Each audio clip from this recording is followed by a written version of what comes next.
Hello my dear friends, I am Ramkesh Irfan. Welcome to latest class institute. कैसे हैं आप सब? आशा करता हूँ तंदुरुस्त होंगे, तन मन धन से पढ़ाई लिखाई में नग्न होंगे, एकदम जोर और शोर से तब तक तोड़ेंगे नहीं, तब तक छोड़ेंगे नहीं, सिलसिला लगा करके अपनाए होंगे और बहुत ही अच्छे ढंग से मेहनत आप कर रहे होंगे।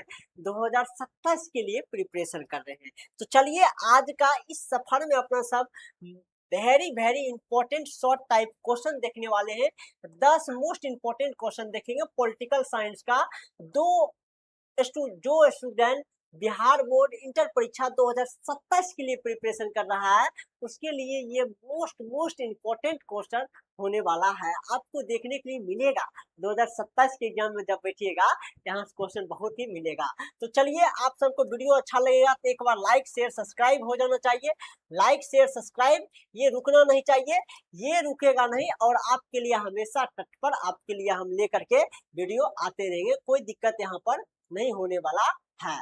तो चलिए अपना सब क्वेश्चन की ओर चलते हैं और क्वेश्चन देखते हैं। आपको पता होगा कि ये जो है, ये जो सीरीज है very very important question short type question political science का 10-10 सीरीज का, जो ये पार्ट थर्ड होने वाला, क्या होने वाला है? पार्ट थर्ड ये होने वाला है। इससे 10-10 क्वेश्चन करके 10-10-20 क्वेश्चन अपना सबने निपटा दिया है, ठीक है। तो आज अपना सब 10 क्वेश्चन देखेंगे, मोस्ट इंपोर्टेंट क्वेश्चन आपको देखने के लिए मिलेगा। चलिए क्वेश्चन पर आते हैं। क्वेश्चन बहुत ही इंपॉर्टेंट है और लाजवाब शानदार झलकदार क्वेश्चन लिखने के लिए आपको मिलेगा। देखिए क्या क्वेश्चन क्या कहता है कि धर्मनिरपेक्षता, धर्मनिरपेक्षवाद क्या क्या अर्थ होता है? धर्मनिरपेक्षवाद का क्या अर्थ होता है? अपने सब पढ़े धर्मनिरपेक्ष राज्य किसको कहते हैं? अपना सबने पढ़ा है धर्म निरपेक्ष किसको कहता है? वे राज्य जिसका कोई अपना या फिर कोई खास जो है धर्म नहीं हो। किसी का, कोई देश का अपना कोई खास धर्म नहीं होगा। वो सभी धर्मों को जो है, सभी धर्म को समान रूप से क्या करेगा? समान रूप से उसका सम्मान करेगा, समान रूप का दर्जा देगा, ठीक है। तो उसको कहेंगे क्या? धर्मनिरपेक्ष राज्य। क्या कहेंगे?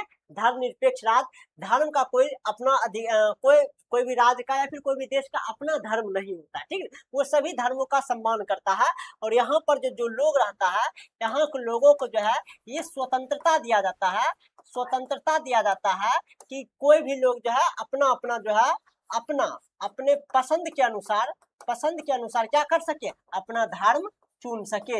ये देश को क्या कहते हैं? अपना सब धर्मनिरपेक्ष राज्य कहते हैं या फिर धर्मनिरपेक्ष देश कहेंगे। तो भारत एक क्या है बाबू रे? आपको पता होना चाहिए, भारत एक क्या है? धर्मनिरपेक्ष राज्य है। क्या है? धर्मनिरपेक्ष धर्मनिरपेक्ष राज्य है। भारत एक धर्मनिरपेक्ष राज्य है, आपको पता होना चाहिए। चलिए लिखते हैं क्या? देखिए लिखेंगे क्या? धर्मनिरपेक्षता का अर्थ है कि किसी की राज्य का कोई आधिकारिक धर्म नहीं होता है, वह सभी धर्मों के प्रति तटस्थ रहता है। तटस्थ मतलब कि सभी धर्मों के प्रति हमेशा क्या रहती है? हमेशा जो होती है इक्वलिटी में रहता है, ना कि वो जो है एक धर्म को जो है सपोर्ट कर देगा और एक धर्म को जो है सपोर्ट नहीं करेगा, ऐसा नहीं। वो सभी धर्मों में क्या रहता है? तटस्थ रहती है, एक बराबर रहती है। क्या रहती है? एक बराबर रहती है और सभी धर्मों को समान रूप से क्या देती है? सम्मान देती है, समान रूप से उसको दर्जा देता है, समान रूप से सभी धर्मों को इक्वलिटी ट्रीट करता है, ठीक है। यहाँ पर व्यक्तियों का क्या होता है? व्यक्तियों को अपनी पसंद के अनुसार धर्म का पालन करना और ना करने की स्वतंत्रता सुनिश्चित करता है। यहाँ पर सभी धर्मों को जो है यह कहा जाता है कि सभी व्यक्ति को अपना अपना धर्म चुनने का स्वतंत्रता होती है। आप हिंदू हैं, मुस्लिम बन सकते हैं। आप हिंदू जो है, आप आप हिंदू हैं, आप मुस्लिम बन सकते हैं, या फिर मुस्लिम है आप हिंदू बन सकते हैं, सिख हैं आप ईसाई बन सकते हैं। ये सब का स्वतंत्रता यहाँ पर दिया जाता है। क्या दिया जाता है? स्वतंत्रता। यही धर्म को अपना सब, यही राज्य को अपना सब धर्मनिरपेक्ष राज्य कहेंगे। तो भारत में क्या है? धर्मनिरपेक्ष राज्य है। चलिए समझ में आ गया होगा, कोई दिक्कत नहीं है। यदि समझ में आ रहा है तो एक बार वीडियो को लाइक शेयर सब्सक्राइब होना चाहिए। चलिए कम टू द पॉइंट, आगे अगला क्वेश्चन की ओर अपना सब चलते हैं। देखिए अगला क्वेश्चन क्या कहता है। अगला बड़ा ही गजब है, शानदार है, झलकदार है, मजेदार तो होगा ही होगा। संप्रभुता क्या है? देखिए संप्रभुता का अर्थ क्या होता है? संप्रभुता का अर्थ समझते हैं। देखिए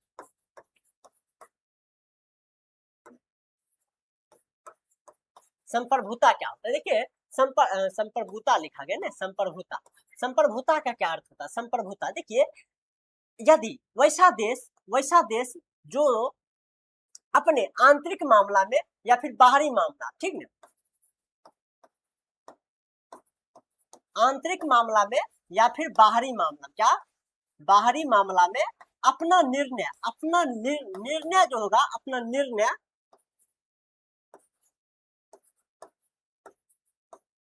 निर्णय जो होगा, सॉरी निर्णय तो, अपना निर्णय जो होता है, निर्णय स्वयं लेगा, क्या लेगा? स्वयं लेगा, क्या लेगा? स्वयं लेगा। तो उस धर्म को क्या कहेंगे? उस देश को अपना सब कहेंगे धर्मनिरपेक्ष, क्या सॉरी संप्रभुता कहेंगे, क्या कहेंगे? संप्रभुता। इट मीन्स क्या बोले? वैसा देश जो आंतरिक मामला में और बाहरी मामला में अपना निर्णय स्वयं लेता है, तो वह देश क्या है? संप्रभुता है। क्या है? संप्रभुता है। आप देखिएगा भारत को जो है, भारत क्या है? भारत अपने आप में संप्रभुता देश है, संप्रभुता देश है। यहाँ पर बाहरी मामला हो या फिर आंतरिक मामला हो, किसी भी देश के प्रभाव में आकर के जो है, किसी भी देश के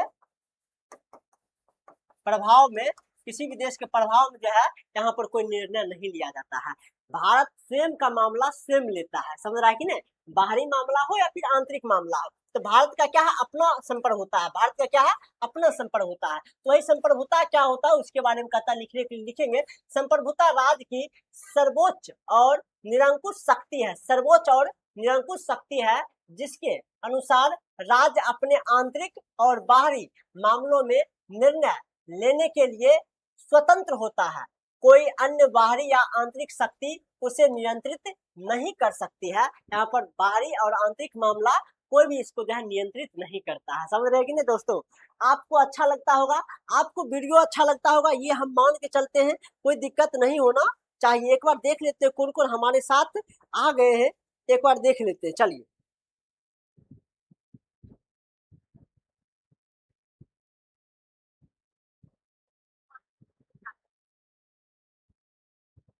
किसी को कोई दिक्कत नहीं होगा, आप सब बहुत ही अच्छे ढंग से पढ़िएगा। चलिए, बहुत सारे स्टूडेंट, सबको good evening, good evening, most welcome आप सबका है। चलिए, धर्म आप लोग सब संप्रभुता समझ गए, संप्रभुता समझने में किसी को कोई दिक्कत नहीं है। देखिए, राजतंत्र एवं गणतंत्र में क्या अंतर है? देखिए, राजतंत्र एवं गणतंत्र में क्या अंतर है? राजतंत्र, राज इट मीन्स वैसा देश जहां पर राजा और महाराजा का चलता है, उसे राजतंत्र कहेंगे। क्या कहेंगे? गणतंत्र। गणतंत्र क्या होता है? वैसा देश जहां पर लोगों द्वारा चुना हुआ प्रतिनिधि शासन करे, उसको गणतंत्र कहेंगे। क्या कहेंगे? गणतंत्र कहेंगे। और राजतंत्र में जो होता है, देखिए राजतंत्र जो होता है, राजतंत्र जो होता है, यहाँ पर सत्ता जो होता है, यहाँ पर सत्ता जो होता है, सत्ता जो है, सत्ता जो है राजा या फिर राजा, राजा या फिर रानी, रानी के पास रहती है। और गणतंत्र में क्या होता है? गणतंत्र में क्या होता है? यहाँ पर सत्ता जो होती है, यहाँ पर सत्ता जो होती है, लोगों द्वारा चुना हुआ प्रतिनिधि के पास होता है। क्या होता है? लोगों द्वारा चुना हुआ प्रतिनिधि, प्रतिनिधि के पास होता है, ठीक है। और इसमें क्या होता है? इसमें सत्ता जो होता है वंशानुगत चलते रहता है। क्या चलते रहता है? वंशानुगत, वंशानुगत चलते रहता है। लेकिन गणतंत्र में क्या होता है? यहाँ पर सत्ता जो होता है वंशानुगत नहीं चलता है, वंशानुगत नहीं चलता। यहाँ पर सत्ता जो होता है चेंज होते रहता है, नियमित अंतराल पर सत्ता चेंज होते रहता है। जैसे कि आपको पता होना चाहिए, भारत में प्रत्येक 5 साल में चुनाव होती है। यदि जो सरकार अच्छा काम करती है उसको जनता वोट दे करके सत्ता में लाती है। लेकिन राजतंत्र में ऐसा नहीं होता है, वहां पर वंशानुगत राजा का बेटा राजा ही बनते रहता है, ठीक है। तो ये राजतंत्र और गणतंत्र में अंतर है। आई होप आप सभी ने अच्छे ढंग से, कोई दिक्कत नहीं होगा लिखने में। देखिए, लिखेंगे अपना सब। राजतंत्र में राज्य का प्रमुख वंशानुगत होता है, जैसे राजा रानी के पास होता है। जबकि गणतंत्र में राज्य का प्रमुख जनता द्वारा प्रत्यक्ष या अप्रत्यक्ष से चुना जाता है। जनता द्वारा प्रत्यक्ष या अप्रत्यक्ष से चुना जाता है, जो प्रतिनिधि होती है जनता को, जनता इसको चुन करके भेजती है, ठीक है। जैसे राष्ट्रपति को, ठीक है ना। भारत एक गणतंत्र राज्य है, आपको पता होना चाहिए भारत एक क्या है, गणतंत्र देश है। यहाँ पर आपको पता होना चाहिए भारत गणतंत्र देश है। और ये जो है 26 जनवरी को अपना सब क्या मनाते हैं, 26 जनवरी को अपना सब गणतंत्र दिवस मनाते हैं। क्या मनाते हैं, गणतंत्र दिवस मनाते हैं। कोई दिक्कत नहीं है। चलिए, आप सबको अच्छे ढंग से समझ में आ गया होगा, कोई दिक्कत नहीं है। चलिए नेक्स्ट क्वेश्चन की ओर बढ़ते हैं। नेक्स्ट क्वेश्चन देख लेते हैं, क्या क्वेश्चन करता है। संविधान एवं संविधानवाद, संविधान एवं संविधानवाद में अंतर क्या है। संविधान एवं संविधानवाद में अंतर कहता है। देखिए संविधान क्या होता है, संविधान नियमों का एक लिखित या अलिखित संग्रह होता है। यह जो होता है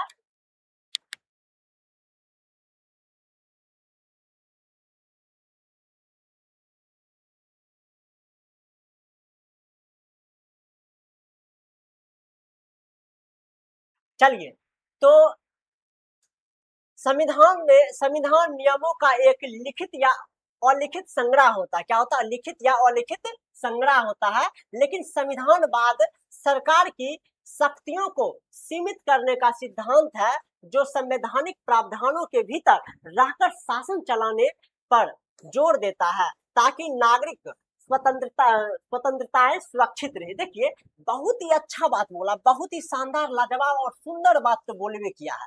देखिए क्या कहता है, संविधान क्या बाबू, संविधान में और संविधानवाद में, किसमें बाबू, संविधानवाद में, इसमें बोला है अंतरवाद बोलने के लिए। आपको पता होना चाहिए संविधान क्या होता है। संविधान जो होता है इसमें नियमों का, इसमें क्या बाबू हो, नियमों का या फिर कानूनों का, नियम बोले या फिर कानून बोले दोनों बात एक ही होता है। नियम बोले या फिर कानून बोले दोनों बात एक ही होता है। इसमें इसका जो है लिखित रूप से, के बाबू, लिखित रूप से या अलिखित रूप से, क्या लिखित रूप से या अलिखित रूप से इसको संग्रहित करके रखा जाता है, एक साथ रखा जाता है, उसे संविधान कहते हैं। और पता है भारत का जो है संविधान सबसे लंबा है और सबसे जटिल है और सबसे सुंदर है, ये संविधान कहता है। और संविधानवाद किसको कहते हैं, वे नियम कानून जो सरकार पर बाबू, किस पर बाबू, सरकार पर जो है, सरकार पर नियंत्रण रखता है। क्या रखता है, नियंत्रण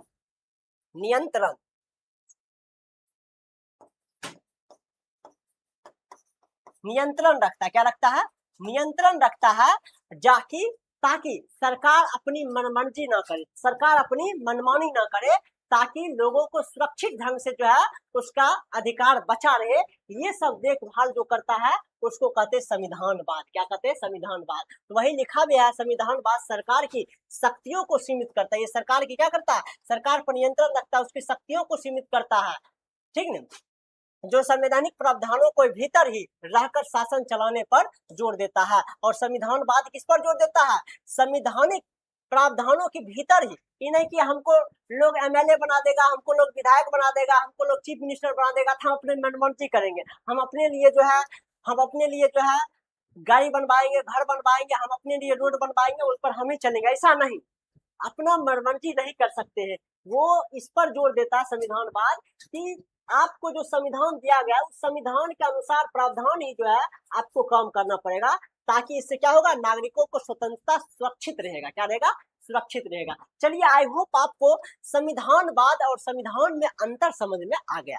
चलिए come to the next question की ओर अपना सब पलायन करते हैं। ये क्वेश्चन देखिए बड़ा ही छोट मोट क्वेश्चन है, इसको बड़ा थोड़ा सा अपना सब कर देते। चलिए देखिए क्वेश्चन क्या कहता है, क्वेश्चन बड़ा गजब होगा। क्या होगा, बड़ा गजब होगा। अच्छा ये देखिए 2022 यहाँ पर लिखा गया ना। अच्छा चलिए इसको ऐसे कर देते हैं। 25 नंबर क्वेश्चन अपना सब देखते हैं। संघात्मक राज्यों की 4 मुख्य विशेषताएं लिखने के लिए कहता है। संघात्मक राज्य, आपको पता होना चाहिए भारत एक क्या है, भारत एक संघीय शासन व्यवस्था वाला देश है। संघीय शासन, क्या संघीय शासन का देश है, ठीक है, संघीय व्यवस्था यहाँ पर चलती है, संघीय व्यवस्था यहाँ पर चलती है। इसका कहता है विशेषता लिखने के लिए। भारत में जो जो आपको दिखाई देगा वो सब इसका विशेषता हो जाएगा। भारत में देखिएगा क्या, 2 स्तर का सरकार होता है, 2 स्तर का सरकार होता है, एक केंद्र सरकार होती है और दूसरा जो है एक केंद्र सरकार और दूसरा राज्य सरकार होती है। ये हो गया पहला विशेषता। दूसरा यहाँ पर शक्ति का विभाजन किया जाता है। यहाँ पर क्या होता है, शक्ति का जो होता है, शक्ति का विभाजन है। क्या है, विभाजन। शक्ति का क्या है बाबू, विभाजन है। देखिएगा भारत में किसी एक व्यक्ति के पास शक्ति नहीं रहेगा, शक्ति का विभाजन होता है। ये इसका क्या हो गया, यहाँ पर जो होती है ये इसकी विशेषता हो जाएगा। संघीय व्यवस्था में क्या होता है, एक लिखित संविधान होती है। क्या होती है बाबू, यहाँ पर जो है लिखित क्या है, संविधान होती है, संविधान होती है। ये अपना सब तीसरा विशेषता यहाँ पर लिख देंगे।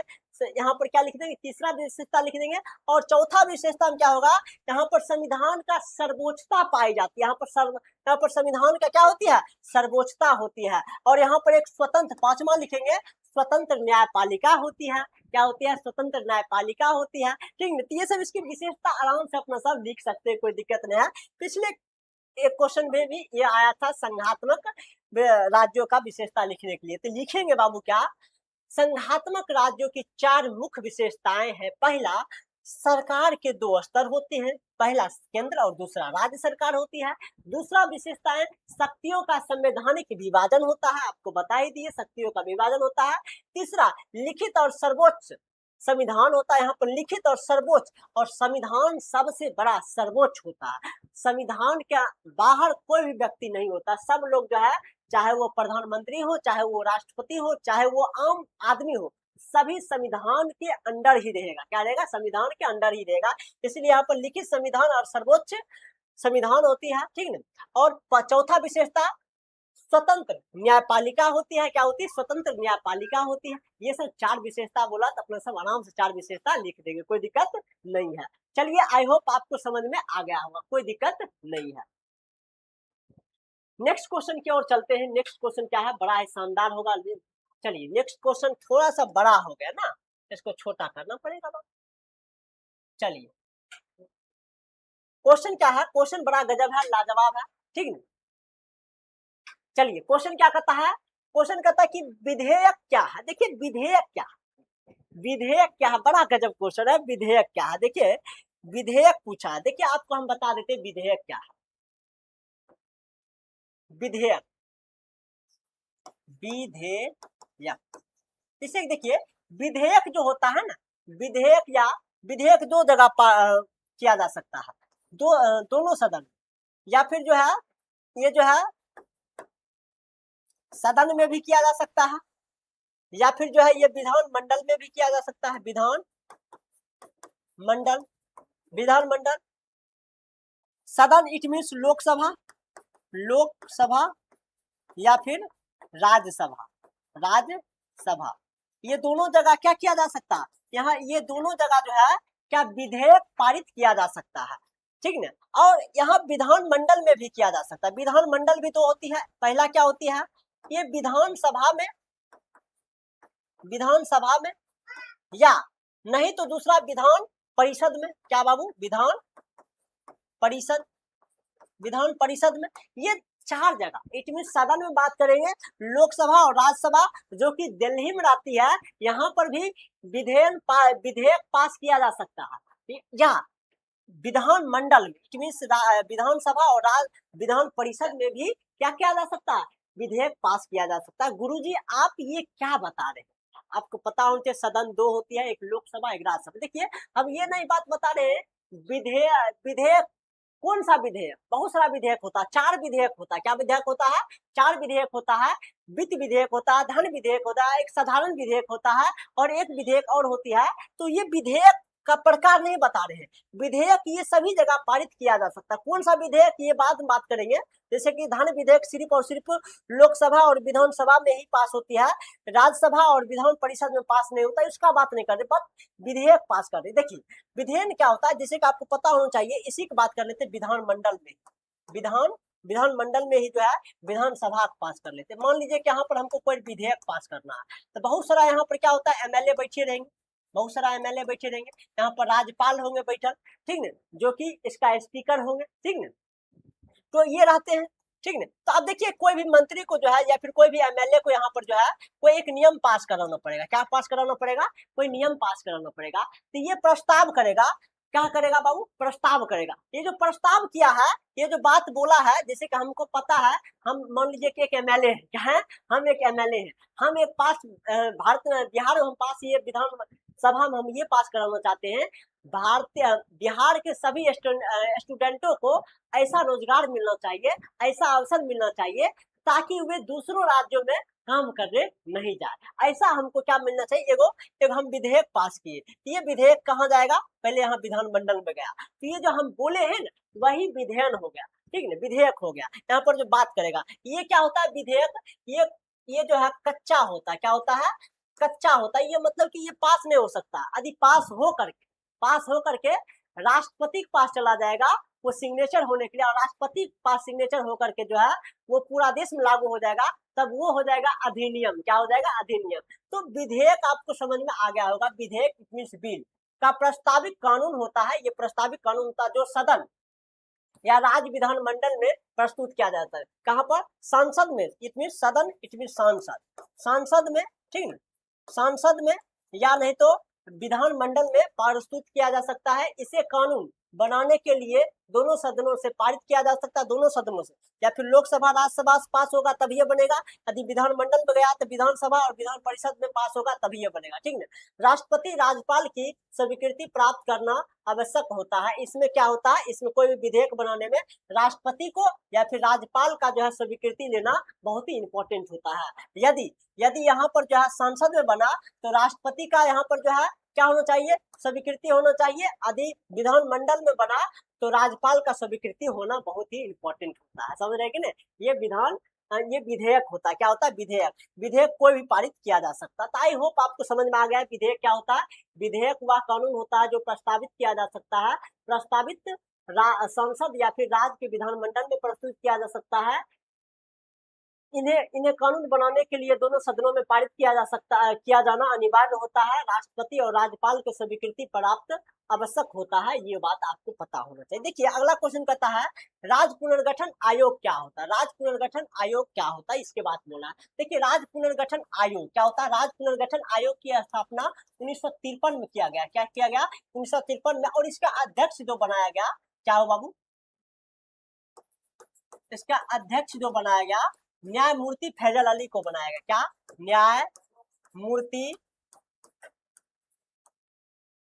फैजल अली, न्यायमूर्ति फैजल अली को बनाया गया था। इन्होंने अपना रिपोर्ट ये रिपोर्ट प्रस्तुत कब किया है, 1956 में किया गया। कब किया है, 1955 में किया। और इस रिपोर्ट के अनुसार जो है एक नियम बना जिसको कहते हैं राज्य पुनर्गठन अधिनियम। क्या कहते हैं, राज्य पुनर्गठन अधिनियम। क्या, अधिनियम। ये बना कब बना, ये बना 1956 में। और इसके तहत भारत का जो है राज्य का जो विभाजन होगा, क्या बाबू, विभाजन जो होगा वो भाषाई आधार पर होगा। किसके आधार पर, भाषाई आधार पर किया गया। और इस आधार पर जो है 14 राज्य बनाए गए। क्या बनाएंगे, 14 राज्य बनाए गए और 6 केंद्र शासित प्रदेश बनाएंगे। क्या, 6 केंद्र शासित प्रदेश बनाएंगे। यही को अपने सब कहते हैं राज्य पुनर्गठन आयोग। क्या कहते हैं, राज्य पुनर्गठन आयोग। तब तो सब लिखेंगे राज्य पुनर्गठन आयोग 1953 ईस्वी में बनाया गया। इसका अध्यक्ष न्यायमूर्ति फैजल अली को बनाया गया। इन्होंने अपना रिपोर्ट 1955 में प्रस्तुत किया। इस रिपोर्ट के अनुसार भारत में राज्य पुनर्गठन अधिनियम लाया गया, जिसके आधार पर भारत के राज्यों को भाषाई आधार पर विभाजन करना था, जिसके तहत 14 राज्य बनाएंगे और 6 केंद्र शासित प्रदेश बनाएंगे। ठीक है, इसी को अपना सब लिख देना है। जो बात बताए वो लिख दीजिएगा। इतना बात बताए, इतनों बात लिखिएगा तो कोई दिक्कत नहीं होना चाहिए। इसको थोड़ा सा छोट करना अनिवार्य है, ठीक है। चलिए, तो क्या लिखेंगे अपना सब राज्य पुनर्गठन आयोग की स्थापना 1953 ईस्वी में भारत राज्यों की सीमाओं का भाषाई आधार पर पुनर्गठित करने की सिफारिश देने के लिए की गई थी। इसका उद्देश्य प्रशासनिक दक्षता और लोगों की भाषाई पहचान को समायोजित करना था। क्या करना था? समायोजित करना था। आप ये भी बात लिख सकते हैं, कोई दिक्कत नहीं होना चाहिए। आई होप आपको समझ में आ गया होगा। आप सबको वीडियो अच्छा लगता होगा तो एक बार लाइक शेयर सब्सक्राइब जरूर कीजिएगा। लाइक शेयर सब्सक्राइब जरूर करना पड़ेगा। लाइक शेयर सब्सक्राइब करना आपका अनिवार्य है, ठीक है। लाइक शेयर सब्सक्राइब होना चाहिए, ठीक है। चलिए दोस्तों, अपना सब आगे की ओर प्लान करते हैं। आगे अगला क्वेश्चन की ओर देखते हैं। अगला क्वेश्चन बड़ा गजब होगा, बहुत ही शानदार होगा। देखिए क्वेश्चन क्या कहता है, नियति नियति से साक्षरता, नियति से साक्षरता भाषण किसके द्वारा और कब कब क्या होना चाहिए, कब दिया गया। देखिए नियति से साक्षरता, आपको पता होना चाहिए जिस समय हमारा देश आजाद हो रहा था, आपको पता होना चाहिए 14-15 अगस्त को, कब बाबू 14-15 अगस्त को जो है 14-15 अगस्त 1947 को हमारा देश क्या हो रहा था, आजाद हो रहा था। क्या हो रहा था? आजाद हो रहा था। तो इस दिन जो है आपको पता होना चाहिए भारत का जो है प्रथम प्रथम प्रधानमंत्री कौन है? पंडित जवाहरलाल नेहरू, ठीक है। नेहरू जी जो है भाषण दे रहे थे। क्या दे रहे थे? भाषण दे रहे थे संविधान सभा। कहां पर? संविधान सभा में जो है इन्होंने एक भाषण दिया है, ठीक है, जो कि कब दिया है? 14-15 अगस्त 1947 के मध्य रात्रि को। वही भाषण को अपना सब क्या कहते हैं? नियति से साक्षरता। क्या कहते हैं? नियति से साक्षरता। इंग्लिश बोले ट्रूथ एंड डिग्निटी। क्या होता है? ट्रूथ एंड डिस्टिनिटी, ठीक है, ऐसा कुछ होता है, ठीक है। यहाँ लिखा है डिस्टिनिटी, ठीक है, ट्रूथ एंड डिस्टिनिटी। तो यही भाषण को दिया गया, इसी को अपना सब क्या कहते हैं?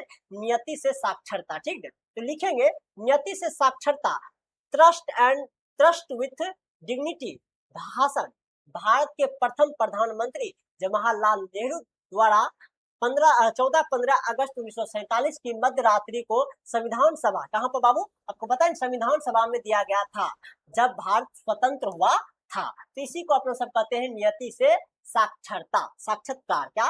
साक्षात्कार, सही है। तो आई होप आपको समझ में आ गया होगा, कोई दिक्कत नहीं है। देखिए अगला क्वेश्चन की ओर अपना सब रुक करते हैं। अगला क्वेश्चन बड़ा ही गजब होगा, शानदार होगा, लाजवाब होगा, ठीक है कि नहीं। चलिए क्वेश्चन क्या कहता है, क्वेश्चन बहुत ही गजब होना चाहिए। समानता, समानता का अधिकार क्या है? देखिए समानता का अधिकार क्या है, अपना अपना अनुच्छेद में जो है, अपना अनुच्छेद 14 से लेकर के 18 तक जो है समानता का अधिकार बताया गया। क्या बताया गया? समानता का अधिकार बताया गया। इसके अनुसार जो है भारत के सभी लोगों का जो है, सभी लोगों को जो है इक्वलिटी ट्रीट किया गया, इक्वलिटी का अधिकार दिया गया, सभी को इक्वलिटी दर्जा दिया गया है। चाहे वो कोई भी जाति का हो, सभी को समान दिया गया, इक्वलिटी दिया गया। चाहे वो कोई भी धर्म का हो, कोई भी समुदाय का हो, कोई भी समुदाय का हो, ठीक है। वो कोई भी काम करे, अमीर गरीब हो, ठीक है, कोई भी कार्य करता है वो सभी को इक्वलिटी दिया गया है, ठीक है। अमीर गरीब सभी को बराबर दर्जा दिया गया है। यही है क्या? समानता का अधिकार। तो लिखेंगे समानता का अधिकार भारतीय संविधान के अनुच्छेद 14 से 18 के अंतर्गत मौलिक अधिकार है। हाँ, ये क्या है आपको पता होना चाहिए, इक्वलिटी। इक्वलिटी इट मीन समानता का अधिकार क्या है? एक मौलिक अधिकार है। क्या है? मौलिक अधिकार है, याद रखिएगा, ये एक मौलिक अधिकार है। क्या है? मौलिक अधिकार है। यह सुनिश्चित करता है कि कानून के समक्ष सभी व्यक्ति समान है। ये जो है समानता का अधिकार ये सुनिश्चित करता है, ये बताता है कानून के समक्ष सभी क्या है? सभी व्यक्ति समान है। सभी व्यक्ति क्या है? समान है। चाहे वो प्रधानमंत्री हो, राष्ट्रपति हो, टाटा बिरला अंबानी हो, सभी जो है एक समान है। क्या है? एक समान है। और राज्य किसी भी नागरिक के साथ धर्म, जाति, लिंग, जन्म स्थान के आधार पर भेदभाव नहीं करेगा। किसी को साथ जो है उसके जन्म स्थान के लेकर के, उसके लिंग के लेकर, उसके जाति के लेकर के, उसका भाषा के लेकर के, उसके संप्रदाय के लेकर के, उसके जो है संस्कृति के लेकर के जो है किसी के साथ भेदभाव नहीं करेगा। ये हमको कौन बताता है? समानता का अधिकार में लिखा गया है, ठीक है। तो समानता का अधिकार एक मौलिक अधिकार है। आई होप आपको मजा आ गया होगा। गुरुजी इसको रोक और रगड़ देंगे, कोई चिंता की बात नहीं है। आगे चलिए गुरुजी, आगे चलिए अगला क्वेश्चन की ओर देखते हैं। अगला क्वेश्चन क्या कहता है? अगला क्वेश्चन बड़ा गजब होना चाहिए और शानदार क्वेश्चन तो है। देखिए संघात्मक व्यवस्था की 2 विशेषताएं लिखिए। अभी 4 विशेषता लिखे थे और पिछले बार जो है पिछले क्लास में भी आया था। देखिए अभी तक आप सब ये सीरीज जो है 10-10 क्वेश्चन का, इंपॉर्टेंट क्वेश्चन का ले रहे हैं। ये जो है अभी तक 30 क्लास अपना मतलब 30 क्वेश्चन के लेंगे और 300 क्वेश्चन में कहीं कहीं जो है संघात्मक वाला जो है संघीय व्यवस्था वाला कहीं कहीं विशेषता पूछा जाता है। ये लिख करके ले लीजिए, ये लिख करके ले लीजिए, लिखित में ले लीजिए कि ये क्वेश्चन 2027 में भी छपेगा तो छपेगा, ये क्वेश्चन 2027 में भी छपेगा, इतना आप समझ लीजिए। ठीक है, देखिए क्वेश्चन क्या कहता है, क्वेश्चन कहता है संघात्मक व्यवस्था की 2 विशेषताएं लिखे। अपने सब विशेषताएं लिखे हैं, बताए पीछे भी, ठीक है, तब सब बात ज्यादा करेंगे ना। संघात्मक व्यवस्था की 2 मुख्य विशेषताएं निम्नलिखित है। पहला, सरकार 2 स्तर की होती है, केंद्र और राज्य का। दूसरा का, केंद्र और राज्यों के बीच शक्तियों का स्पष्ट संवैधानिक विभाजन होता है। ठीक है, ये दोनों के बीच में संवैधानिक विभाजन होता है शक्तियों का। ठीक है, शक्ति एक हाथ में नहीं दिया गया है। ठीक है, यहाँ पर लिखित संविधान और संविधान का सर्वोच्चता होती है। ठीक है, ये सब भी विशेषता आप आराम से लिख सकते हैं। ठीक है, कोई दिक्कत नहीं होना चाहिए। चलिए, ये क्लास आपको कैसा लगा? अपने सामने अभी तक में 30 क्वेश्चन कंप्लीट किया। कितना क्वेश्चन? 30 क्वेश्चन कंप्लीट किया है। कितना क्वेश्चन? 30 क्वेश्चन अपने सामने कंप्लीट किया है। चलिए, ये क्वेश्चन आपको आराम से बना करके आना है। ये सभी क्वेश्चन आपको 2027 के परीक्षा देने वाले जो भी स्टूडेंट है इंटर का 2027 में, उसके लिए बहुत ही शानदार और लाजवाब आपके लिए हम लेकर के आ रहे हैं। ठीक ना, चलिए, ये सब क्वेश्चन आपको हमेशा दिखने के लिए मिलेगा। एक बार अपना राय विचार दीजिएगा कमेंट बॉक्स में। क्लास एक बार कैसा लगा, क्लास के बारे में एक बार राय विचार जरूर दीजिएगा कमेंट में। लाइव खत्म होने के बाद मेरा यही आशा रहती है, कमेंट पढ़ने के बाद हमको अंदरूनी खुशी होती है कि हाँ, हम समझा पाए हैं कि नहीं, और हद तक प्रयास होता है कि वहां पर भी जो है हम कमेंट जरूर करके जो है आपका जो भी जो है डाउट होगा क्लियर करने का प्रयास करेंगे। खैर, मिलते हैं अभी जस्ट हिस्ट्री के क्लास में, तब तक के लिए till then bye bye, thank you.